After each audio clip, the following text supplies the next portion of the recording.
Friends, मैं शिव जैन आपका स्वागत करता हूं आपके अपने यूट्यूब चैनल पर। दोस्तों, आज की वीडियो में यहाँ पर मैं आपको बताने वाला हूं जीएसटी में काफ़ी ज़्यादा नोटिस जारी किए जा रहे हैं। अब आज की डेट में यहाँ पर हम डिस्कस करने वाले एक ऐसा नया नोटिस जो कि यहाँ पर सेक्शन 74 में जारी किया है, उसका कैसे यहाँ पर आपको रिप्लाई करना है डायरेक्ट मैं यहाँ पर अपलोड करके आपको दिखाने वाला हूँ। क्या क्या चीज़ें इसमें हम कवर करने वाले हैं, वीडियो को पूरा एंड तक देखिएगा और समझिएगा। पहले जीएसटी की ऑफिशियल वेबसाइट पर आपको आना है। आने के बाद यहाँ लॉगिन करें। लॉगिन के लिए यूजर नेम पासवर्ड की रिक्वायरमेंट होती है, तो वही वाले यहाँ पर आपको यूज करना है। इसके द्वारा आप अपनी जीएसटी रिटर्न फाइल करते हैं। अगर भूल गए हैं तो फॉरगॉट भी कर सकते हैं।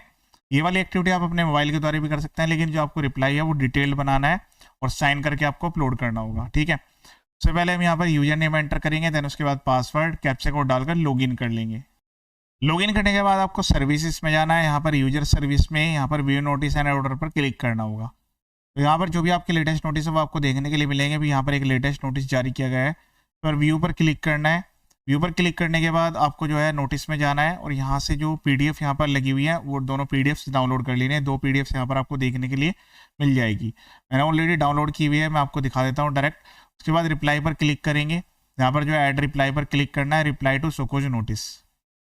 उसके बाद यहाँ पर आपको टाइप कर देना है रिप्लाई अटैच सेपरेटली।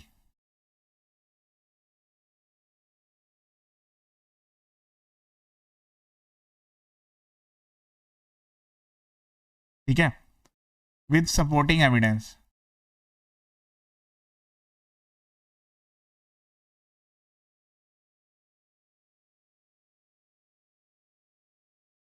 अब उसके बाद यहाँ पर आपको फाइल अटैच करनी है, तो 4 फाइल आप अटैच कर सकते हैं। एक फाइल का साइज 5 MB से ज़्यादा नहीं होना चाहिए। वेरिफिकेशन पर टिक करेंगे, ऑथराइज पर्सन लिखेंगे।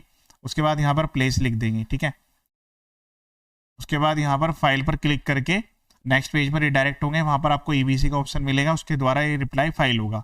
चलिए मैं आपको दिखा देता हूँ कि रिप्लाई क्या करना है और इसमें नोटिस किस टाइप से आया हुआ है।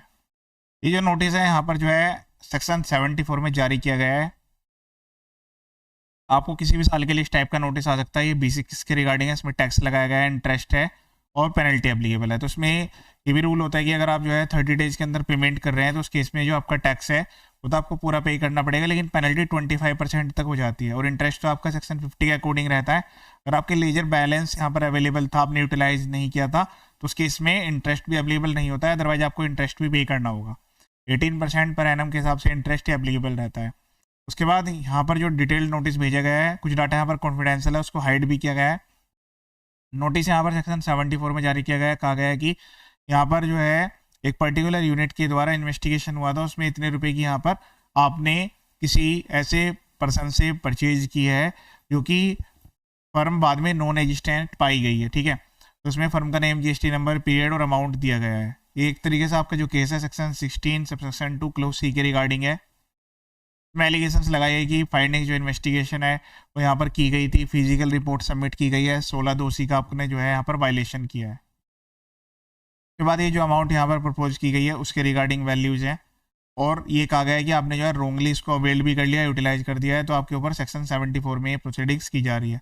सेक्शन 73 में टाइम लिमिट अलग है, सेक्शन 74 में अलग है। अब यहाँ पर नया सेक्शन 74 आ चुका है, उसमें कंबाइंड लिमिट्स दी गई है। ठीक है, सबसे पहले आपको चेक करना है कि आपका केस यहाँ पर सेक्शन 74 यानी कि फ्रॉड, विलफुल मिसस्टेटमेंट या सप्रेशन में था भी या केवल यहाँ पर एलिगेशंस लगा दी गई है। अब मैं आपको रिप्लाई का फॉर्मेट दिखा देता हूँ। आपको सही तरीके से यहाँ पर रिप्लाई ड्राफ्ट करने की रिक्वायरमेंट आएगी। आपको जो है प्रॉपर जिस भी प्रॉपर ऑफिसर के द्वारा नोटिस भेजा गया है उसकी डिटेल्स नोटिस में लिखी होती है, उनको यहाँ पर मेंशन करना है। देन उसके बाद सब्जेक्ट लिखना है कि आप ये पर्टिकुलर इस पीरियड के लिए नोटिस सेक्शन 74 में जारी किया गया है। फर्म का नेम, एड्रेस, प्रॉपर डिटेल होना जरूरी है। फैक्ट ऑफ द केस लिखना है कि आपको जो है नोटिस किस वजह से जारी किया गया है, वो यहाँ पर सब कुछ पर्टिकुलर आपको मेंशन करने की रिक्वायरमेंट है। आपको नोटिस 3V2A मिसमैच का भी आ सकता है, IDC रिवर्सल के रिगार्डिंग आ सकता है, section 16, section 4, section 16, section 2, cancel dealer, supply default, किसी भी रीजन से आ सकता है। फिर आपको यहाँ पर जो है सबसे पहले डॉक्यूमेंट्स की रिक्वायरमेंट होगी। आप यहाँ पर उसके लिए आस्क करेंगे कि इस बेस पर आपको नोटिस जारी किया गया है कि या तो कोई पर्टिकुलर आपको लेटर मिला या कोई इन्वेस्टिगेशन की गई थी, मतलब सोर्स डॉक्यूमेंट क्या है, ये फ्रॉड, विलफुल मिसस्टेटमेंट या सप्रेशन वाली एलिगेशन यहाँ पर लगाई जा रही है। तो चीज़ें यहाँ पर प्रॉपरली आपको जो है इस तरीके से मेंशन करनी होगी। फिर उसके बाद यहाँ पर जो है आपको क्लियरली लिखना होगा कि जो आपका इनपुट टैक्स क्रेडिट है आपने सही तरीके से एक्चुअल में क्लेम किया हुआ है और उसमें किसी भी टाइप का कोई भी यहाँ पर जो है मिसमैच नहीं है। सारे एविडेंस जैसे बैंकिंग, पेमेंट्स प्रूफ, उसके अलावा ट्रांसपोर्ट, डिलीवरी चालान की कॉपी, वो सब कुछ आपको यहाँ पर अटैच करने की रिक्वायरमेंट आएगी। ठीक है, दूसरा केस है अगर आप जो है यहाँ पर ये आपको लगता है कि आप ये सारी जो यहाँ पर एक्टिविटी आप प्रूफ नहीं कर पा रहे, उस केस में आप DRC 003 से पेमेंट करके उसके अटैचमेंट भी लगा सकते हैं।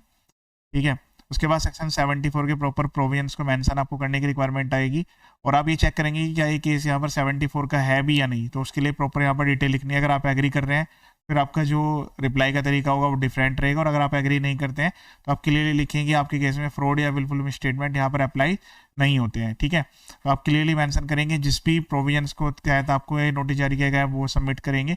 अपनी जो भी आपने वर्किंग की है, जो भी आप अटैचमेंट्स लगा रहे हैं वो क्लियरली लिख दें कि आप ये इसके साथ ये सब चीज़ें सबमिट कर रहे हैं। फिर में आपको जो है ये सबमिट करना होगा जहाँ पर आप इसको जो है यहाँ पर क्रॉस ऑब्जेक्शन फाइल कर रहे हैं कि भाई आपके ऊपर सेक्शन 74 अप्लाई नहीं हो रहा, तो वहाँ पर आपको रिक्वेस्ट करनी है, नोटिस है वो गलत तरीके से गलत सेक्शन में जारी किया गया है।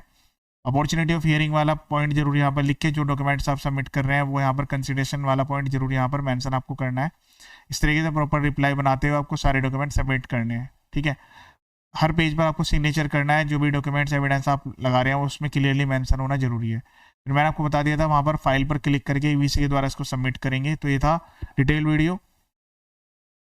मेरे यूट्यूब चैनल पर इस टाइप के काफ़ी सारे वीडियो जो ऑलरेडी अवेलेबल है, यहाँ पर अलग अलग टाइप के नोटिस के रिप्लाई जो भी रिसेंटली जो भी नोटिस आ रहे हैं उन सबके वीडियोज मैं अपलोड करूँगा। इनकम टैक्स GST फाइलिंग के काफ़ी सारे वीडियोज अवेलेबल है, बेसिक फाइलिंग रजिस्ट्रेशन प्रोसेस, हर टाइप के नोटिस के रिप्लाई, और अगर ऑर्डर जारी हो गया तो अपील कैसे फाइल करने हैं उन सबके ड्राफ्ट फॉर्मेट्स वीडियो डिस्क्रिप्शन में अवेलेबल है, आप उनको अपने अकॉर्डिंग डाउनलोड करके मॉडिफाई कर सकते हैं।